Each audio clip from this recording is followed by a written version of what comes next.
As-tu confiance en ce que tu es ou te débats-tu souvent avec cela? Il est important pour ton bien-être général d'avoir confiance en toi, malgré ce que les autres pensent et ce que tu traverses. Cela peut affecter la façon dont tu penses, ressens et agis envers toi-même, mais aussi la façon dont tu laisses les autres te traiter. Alors que beaucoup pensent que le manque d'estime de soi ressemble à une personne assise toute seule et qui ne veut rien faire, il peut en fait se manifester de différentes manières, dont certaines peuvent te surprendre. Pour approfondir ce sujet, voici 7 habitudes des personnes ayant une faible estime de soi. Numéro 1. La procrastination. Es-tu toujours en train de retarder ou d'éviter les choses que tu dois faire? Qu'il s'agisse d'un projet pour le travail ou de répondre à des courriels et à des messages, cette habitude de remettre les choses à plus tard peut provenir d'une faible estime de soi. Selon plusieurs études portant sur l'estime de soi et la procrastination, il s'avère que les personnes ayant une faible estime de soi ont tendance à remettre à plus tard leurs tâches, car cela peut justifier de mauvaises performances et des résultats négatifs. Pour protéger ton estime de soi de la possibilité d'un échec, tu peux te saboter volontairement dès le début. Ainsi, si tu as une mauvaise note ou que tu commets une erreur, tu pourras mettre cela sur le compte des circonstances et du temps limité dont tu disposais plutôt que sur tes capacités. Numéro 2. La passivité. Prends-tu activement des mesures pour réaliser tes rêves ou laisses-tu les choses t'arriver?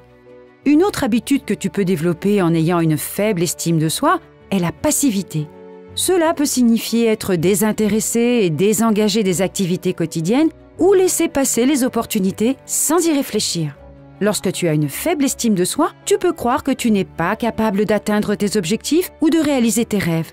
Par conséquent, tu n'as peut-être pas la motivation et l'envie d'essayer ou de prendre les mesures nécessaires pour te rapprocher de ce que tu veux. Si tu trouves que les choses que tu veux te paraissent trop écrasantes et presque impossibles à atteindre, essaie de les décomposer en petites étapes. Si tu veux être un auteur publié mais que tu as du mal à écrire, tu peux essayer de suivre un cours ou de parler à des gens de leur expérience dans ce domaine. Petit à petit, tu pourras commencer à te sentir plus actif dans la poursuite de ce que tu veux. Numéro 3. Le discours négatif sur soi. Es-tu très dur envers toi-même? La façon dont tu te parles à toi-même peut affecter ton attitude et ton comportement. Ainsi, si tu as tendance à être négatif envers toi-même, il est probable que ton estime de soi en souffre. Peut-être es-tu trop critique envers toi-même.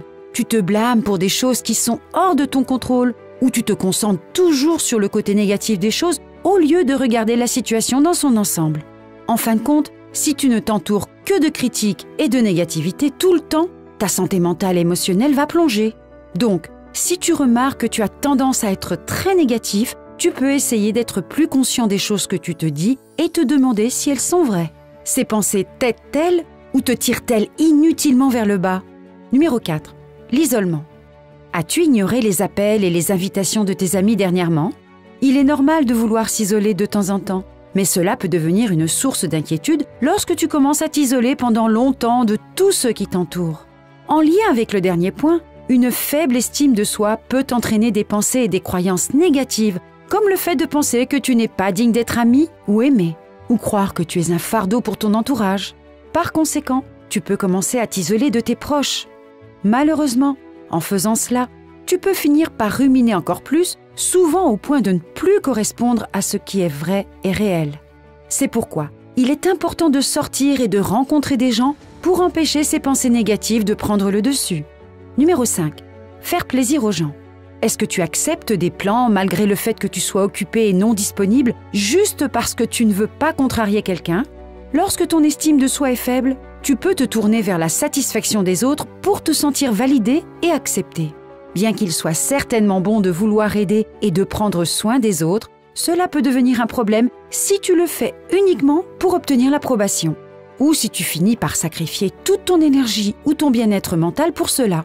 Faire plaisir aux autres peut également conduire à l'épuisement et au surmenage, puisque tu te charges de beaucoup plus que ce que tu peux supporter. Par conséquent, avant d'entreprendre d'autres projets pour d'autres personnes, pense aussi à tes propres besoins et désirs et fixe des limites saines pour toi-même. Numéro 6. Le perfectionnisme. Est-ce que tu te surmènes toujours jusqu'à ce que le projet ou la tâche soit accompli à la perfection? Lorsque tu as l'impression de ne pas être digne ou assez bon, tu peux essayer de perfectionner les choses autour de toi pour créer l'illusion du succès et de la réussite.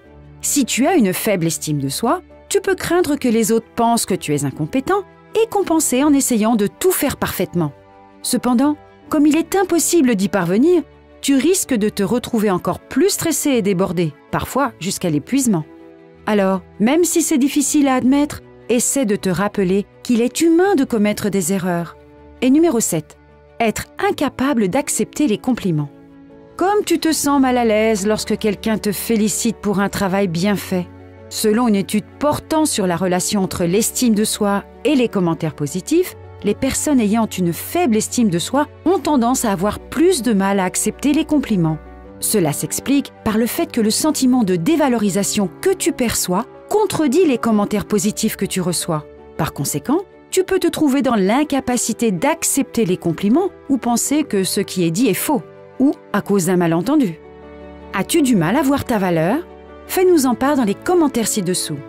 Si tu as trouvé cette vidéo utile, n'oublie pas de liker, de t'abonner à la chaîne et de la partager avec ceux qui pourraient en bénéficier. N'oublie pas non plus de cliquer sur la cloche de notification pour être averti dès que l'on publie une nouvelle vidéo. Et comme toujours, merci de nous avoir regardés.